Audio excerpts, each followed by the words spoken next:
अस्सलाम वालेकुम, welcome to टेकमंटो 3.0। तो जैसे कि हमने लास्ट वीडियोस के अंदर एमसीक्यूज़ का सॉल्यूशन देखे हैं और जो रिसेंटली लास्ट वीडियो मैंने अपलोड करी उसके अंदर मैंने एक एमसीक्यूज़ का क्विज़ की वीडियो बनाई है जिसके अंदर आप देखिए क्विज़ दे सकते हैं और अपनी प्रैक्टिस कर सकते हैं अपकमिंग आपके आईटी क्विज़ के लिए, ताकि आप लोग अपने जो आपका आईटी क्विज़ होगा उसके अंदर अच्छे से अच्छे मार्क्स को गेन कर सकें।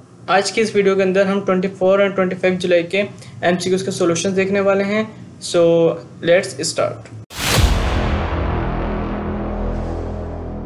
तो क्वेश्चन नंबर 1 हमारे पास जो है, what is the output of the following TypeScript code. इसके अंदर मैंने लेट नम करके एक वेरिएबल बनाया नंबर का, नम नाम का, उसका हमने डेटा टाइप दिया नंबर, उसको हमने इज इक्वल टू 10 असाइन कर दिया।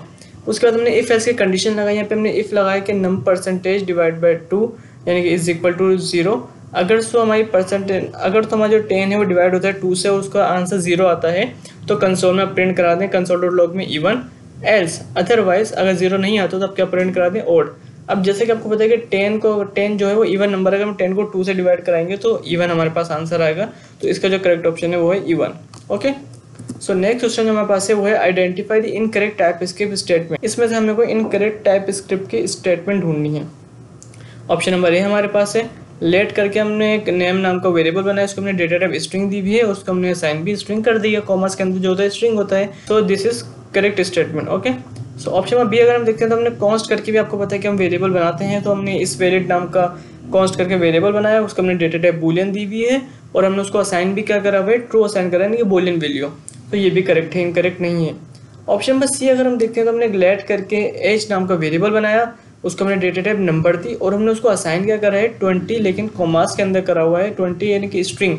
हमने उसको स्ट्रिंग असाइन करी हुई है और डेटा टाइप क्या दी हुई है नंबर। मैंने आपको बताया कॉमास के अंदर जो भी चीज़ आती है ना वो स्ट्रिंग आपकी बन जाती है।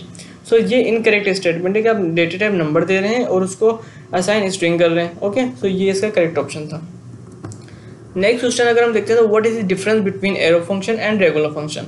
ऑप्शन नंबर ए हमारे पास है arrow function do not have their own this context. बिल्कुल सही, ये इसका करेक्ट ऑप्शन है कि एरो फंक्शन जो होते हैं do not have their own this context. And option number B अगर हम देखते हैं तो arrow function can be use as a constructor.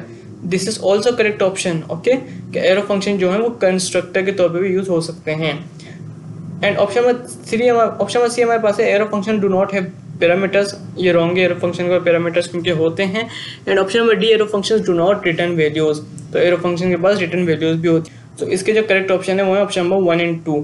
आप याद रखिएगा अगर आपके क्विज के अंदर जहाँ जिन क्वेश्चंस के अंदर ये चेक बॉक्स आ रहे हैं ना, तो चेक बॉक्स में आप एक से ज़्यादा ऑप्शन को सेलेक्ट कर सकते हैं। ओके, नेक्स्ट क्वेश्चन हमारा है what are static methods and properties in TypeScript. कि आपको स्टैटिक मेथड बताना है एंड प्रॉपर्टीज। ओके, कि स्टैटिक मेथड्स क्या होता है।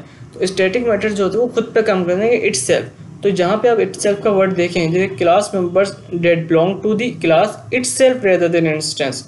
Okay, so this is correct option. Okay, next question हमारे पास है which one is correct syntax enum. अच्छा, इनम का जो टॉपिक है ना बहुत इंपॉर्टेंट है, तो आप उसको क्लियर करके जाइएगा। इनम के आपके सिंटेक्स भी पूछ रहे हैं, इनम के कोडिंग तक आ रही है। इसी वीडियो के अंदर भी आपको इनम का कोडिंग का एमसीक्यूज भी दिखेगा, सो आप वो भी देखिएगा। तो इसका पहले हम सिंटेक्स देखते हैं। तो इनम का सिंटेक्स जो होता है वो हम पहले इनम का कीवर्ड इस्तेमाल करते हैं और उसके बाद हम उसको कोई भी नाम देते हैं। जैसे हमने डायरेक्शन का नाम दिया और कर्ली ब्रैकेट के अंदर हम उसको लिखते हैं दिस इज करेक्ट ऑप्शन।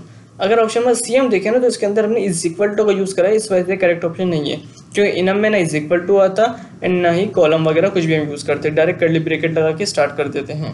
तो ये इनम का सिंटेक्स था। आगे इनम का कोडिंग का सवाल भी आया तो अपने इनम का कॉन्सेप्ट अपना क्लियर करना है। नेक्स्ट क्वेश्चन हमारे पास है which of the following statement about type इसके मॉड्यूल्स आर करेक्ट। अगर हम ऑप्शन नंबर ए देखते हैं तो मॉड्यूल्स कैन इनकैप्सुलेटेड कोड। बिल्कुल सही, this is correct option. Option number B अगर हम देखते हैं तो modules can be imported using the import keyword. Modules को हम इंपोर्ट भी कर सकते हैं इंपोर्ट कीवर्ड का यूज़ करते हुए, ये भी करेक्ट है। यहाँ पे भी चेक बॉक्स है तो आप एक से ज़्यादा ऑप्शन को सिलेक्ट कर सकते थे। लेकिन अगर हम option number C and D देखें तो ये गलत है, क्योंकि इसमें बोल रहा है कि modules can have private numbers and option number D में बोल रहा है कि modules can not have independence. Okay, तो इसके जो करेक्ट ऑप्शन थे वो है option number 1 and 2। Next question अगर हम देखते हैं तो हमारे पास है what is the main purpose of function overloading in TypeScript. अच्छा, फंक्शन ओवरलोडिंग का टॉपिक भी बहुत इंपॉर्टेंट है, इसके सिंटेक्स भी पूछा जा रहा है। ओके, और यहाँ पे इसका पर्पस पूछा गया है। जो मैंने लास्ट वीडियो बनाई है एमसीक्यू सॉल्यूशन की, उसके अंदर सिंटेक्स का भी सवाल आया हुआ था, एमसीक्यू फंक्शन ओवरलोडिंग का सिंटेक्स क्या होता है। सो वो भी हमने सॉल्व करा है। अगर आपको नहीं पता था वो वीडियो जाके देख सकते हैं मेरी लास्ट वीडियोस के अंदर, उसके एमसीक्यू उसके सॉल्यूशन की वीडियो देखेंगे तो उसके अंदर आपको पता लग जाएगा कि फंक्शन ओवरलोडिंग का सिंटेक्स क्या होता है। तो यहाँ पे इसका पर्पस पूछ रहे हैं, तो उसका पर्पस के अगर हम बताएं तो उसका ऑप्शन नंबर ए करेक्ट है, to define multiple function with the same name but different parameters. Function overloading में क्या कर सकते हैं कि हम एक ही फंक्शन को सेम नेम के साथ, ओके, सेम नेम के फंक्शन को हम बार बार डिफाइन कर सकते हैं, बहुत सारे फंक्शन बना सकते हैं, बट डिफरेंट पैरामीटर्स, उसके जो पैरामीटर्स होने चाहिए वो डिफरेंट होने चाहिए। तो ये हमारा कॉन्सेप्ट किसका है, फंक्शन ओवरलोडिंग है। इसका सिंटेक्स का क्वेश्चन भी आया हुआ है, सो आप सिंटेक्स को भी क्लियर कर लीजिएगा। मेरी लास्ट वीडियोस के अंदर मैंने उसको सिंटेक्स को कवर कराया हुआ है।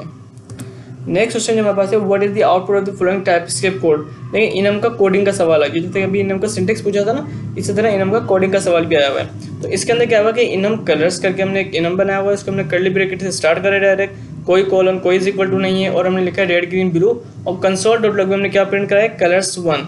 ओके, जैसे कि आपको बताना चाहिए कि जिस तरह एरे के अंदर हमारा इंडेक्स नंबर होता है ना, जो कि 0 से स्टार्ट होता है, तो इसी तरह हमारे पास इनम के अंदर भी इंडेक्स नंबर 0 से ही स्टार्ट होता है, इंडेक्स नंबर होता है। तो रेड का इंडेक्स नंबर हुआ 0, ग्रीन का इंडेक्स नंबर हुआ 1 एंड ब्लू का इंडेक्स नंबर क्या हुआ 2। तो यहाँ पे आपसे कंसोल डॉट लॉग में क्या प्रिंट कराया हुआ है, कलर्स 1, यानी कि 1 इंडेक्स नंबर किसका है, ग्रीन का। तो इसका जो करेक्ट ऑप्शन है वो क्या है, ग्रीन।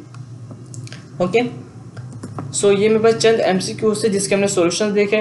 तो जैसे जैसे मेरे पास MCQs आते जाएंगे, हम उसके सॉल्यूशन की वीडियोस आप लोगों के लिए लेके आते जाऊंगा। तो इस वीडियो के अंदर मैं 24 एंड 25 जुलाई MCQs के सॉल्यूशन देखे हैं। सो अगर अभी तक आपने हमारे चैनल को ज्वाइन नहीं किया तो चैनल को सब्सक्राइब करके बेल आइकन लाजमी प्रेस कर लीजिए। वीडियो पसंद आई तो वीडियो को लाइक जरूर से कीजिएगा, अपने दोस्तों में लाजमी शेयर कीजिएगा। मैं आपसे मिलता हूँ नेक्स्ट वीडियो में, तब तक के लिए अल्लाह हाफिज़।